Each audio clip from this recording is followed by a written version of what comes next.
You ever notice how some people walk into a room and the worst personalities gravitate to them? The needy, the controlling, the ones who push limits, test boundaries, and play the victim like it's an Olympic sport. Now, here's the hard truth. If this keeps happening to you, it's not random. It's not just bad luck.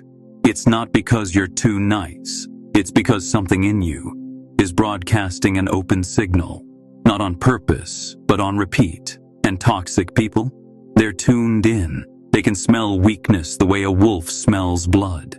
Not weakness in strength, weakness in identity, in your need to be liked, in your fear of conflict, in the way you over-accommodate, in the way you stay silent, just to keep the peace. Carl Jung called this the shadow, the unspoken parts of yourself that you hide to feel acceptable. But the parts you hide don't disappear, they attract. Jung says, until you make the unconscious conscious, it will direct your life, and you will call it fate. And fate looks like this: another toxic relationship, another manipulator, another person who drains you, and you let them. Not because you're stupid, but because you don't see what they're seeing. A gap in self-respect, a crack in your boundary, a green light where there should be a locked door. Toxic people don't hunt randomly. They hunt energy. And the energy they look for? It's not anger. It's not dominance. It's soft compliance.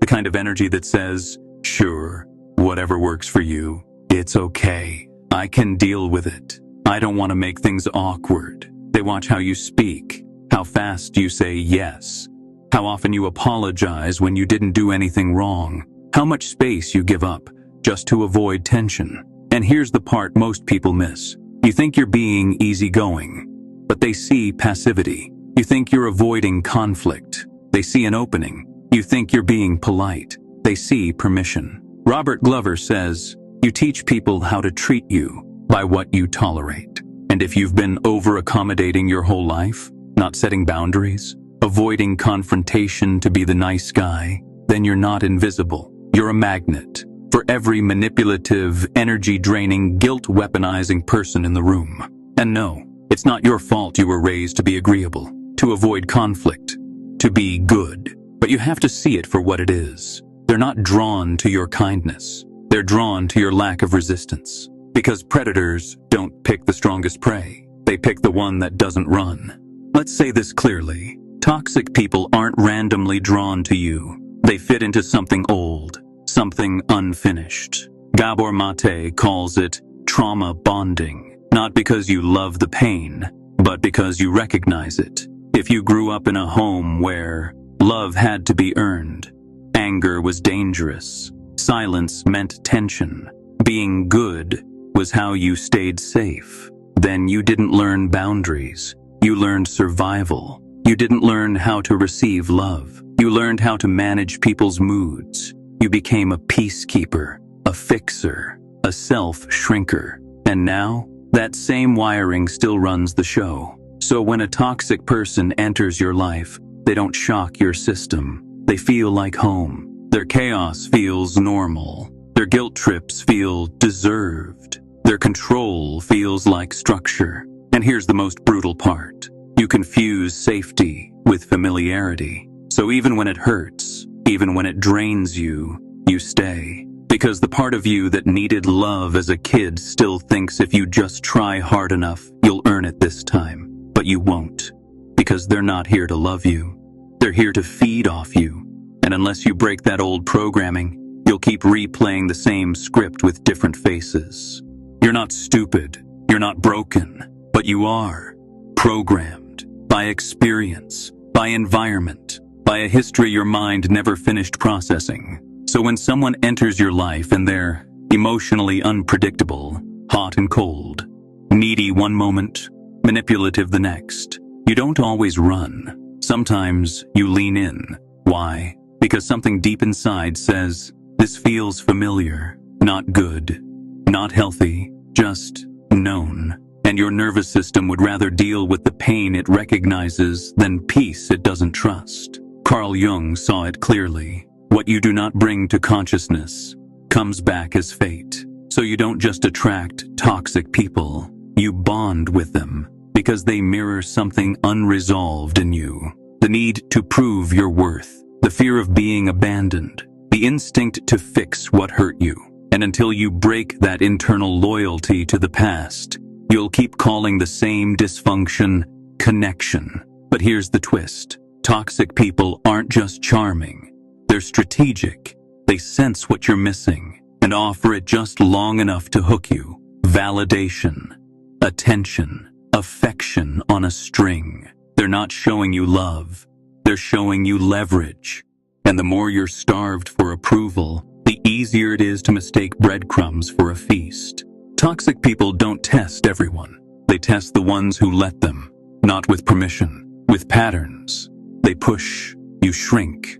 They guilt trip, you explain. They cross a line, you redraw it closer. And here's the truth. You're not being nice. You're being available. And availability without boundaries is a signal. You can get away with it here. Nietzsche said, "He who cannot command himself must obey someone else." And in relationships, if you can't say, "No, that's not okay. I'm not tolerating that," then you're not choosing connection. You're negotiating self-respect. Because the truth is, power doesn't come from yelling. It comes from stillness, from the calm refusal to explain, from the ability to walk away and mean it. You don't need to fight. You don't need to argue. You just need to not engage. And nothing terrifies a toxic person more than someone who doesn't need them. Because when you remove your energy, you remove their fuel. And when you set a boundary, you don't just protect yourself, you expose them. Because they're not used to people who don't flinch. So be that man. The one who doesn't need to prove. The one who doesn't collapse into conflict. The one who doesn't beg for peace. He chooses who gets access to him. Toxic people don't go after strong men, not because they can't, but because they know they'll get nothing. So if you want them to stop targeting you, you don't need to fight harder. You need to be unreadable to their radar. Here's how you change the signal. 1. Stop explaining your worth. Every time you over-explain yourself, every time you try to prove you're good, you leak power. Strong men don't explain. They state. They walk. They let actions speak, and silence echo. 2. Build micro boundaries. Not every boundary is a grand speech. Some are quiet, not replying right away, not smiling just to ease tension, not carrying the emotional weight of others, saying no without an excuse. These tiny shifts stack. They train your nervous system and theirs. 3. Let discomfort happen. You're not responsible for other people's feelings. If someone's uncomfortable because you set a line, let them feel it. That's their work, not yours. Real strength isn't controlling emotions. It's holding space for the storm without bending to it. 4. Don't perform humility. You can be grounded, kind, self-aware, without shrinking. Stop downplaying yourself. Stop softening your wins. Toxic people spot insecurity hiding behind false modesty, and they know exactly where to aim. 5. Cut access, not just contact. Blocking someone is easy, but cutting emotional access, that's the real move. Ask yourself, who still has psychological real estate in my mind? Even if they're gone, then evict them, because until you do, they're still living rent-free in your self-worth. 6. Say nothing and hold it. Next time someone guilt trips you, tests you, baits you, don't explain, don't defend, just look. Hold your ground. Let the silence speak, because the calm stare of a man who's not playing the game is the loudest no you can give. You'll never stop toxic people from existing. There will always be manipulators, controllers, energy vampires. But here's the truth. They don't go for just anyone. They go for openings, for unguarded minds, for approval seekers, for people who need to be chosen so badly. They forget they can choose. So no, this isn't about building walls. It's about building filters, not hiding, but knowing. Knowing who you are, what you're not available for, what you're your silence means, what your standards cost. Because the moment you become emotionally self-sufficient is the moment they stop seeing you as prey. They don't want mutual respect. They want advantage. And if there's no advantage in you, they disappear. Not because you fought them, but because there's nothing left for them to feed on. You don't escape the game by playing harder. You escape it by becoming unplayable, evolved psyche. So don't waste your time trying to fix them. Outgrow them. Don't look for revenge.